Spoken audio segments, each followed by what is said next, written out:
August 4 വിശുദ്ധ ഓസ്വാൾഡിന്റെ തിരുനാൾ.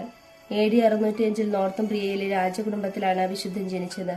ഓസ്വാൾഡിന് 11 വയസ്സുള്ളപ്പോൾ ശത്രു സൈന്യവുമായുള്ള യുദ്ധത്തിൽ പിതാവ് കൊല്ലപ്പെടുകയും രാജ്യം നഷ്ടപ്പെടുകയും ചെയ്തു. തന്റെ പിതാവിന്റെ രാജ്യം തിരിച്ചുപിടിക്കാൻ വിശുദ്ധൻ ഒരു ചെറിയ സൈന്യത്തെ രൂപീകരിച്ചു. യുദ്ധത്തിനു മുമ്പ് വിശുദ്ധൻ ഒരു ചെറിയ മരക്കുരിശ് മൈതാനത്ത് സ്ഥാപിച്ചതിനു ശേഷം തന്റെ സൈനികരോട് ഇപ്രകാരം പറഞ്ഞു: എല്ലാവരും മുട്ടുകുത്തി നമ്മുടെ ഏകദൈവത്തോടെ നമുക്ക് പ്രാർത്ഥിക്കാം. നാം നമ്മുടെ ജീവനും നാടിനും വേണ്ടിയാണ് യുദ്ധം ചെയ്യുന്നത്. അത് നമ്മുടെ ദൈവം അറിയുകയും ചെയ്യുന്നു. അങ്ങനെ യുദ്ധം ജയിക്കുകയും ആ സ്ഥലത്തിന് സ്വർഗീയ വയൽ എന്ന പേര് വീഴുകയും ചെയ്തു. അന്ന് വിശുദ്ധൻ നാട്ടിയ ആ കുരിശ് പിൽക്കാലത്ത് പല അത്ഭുതങ്ങൾക്കും സാക്ഷ്യം വഹിച്ചു.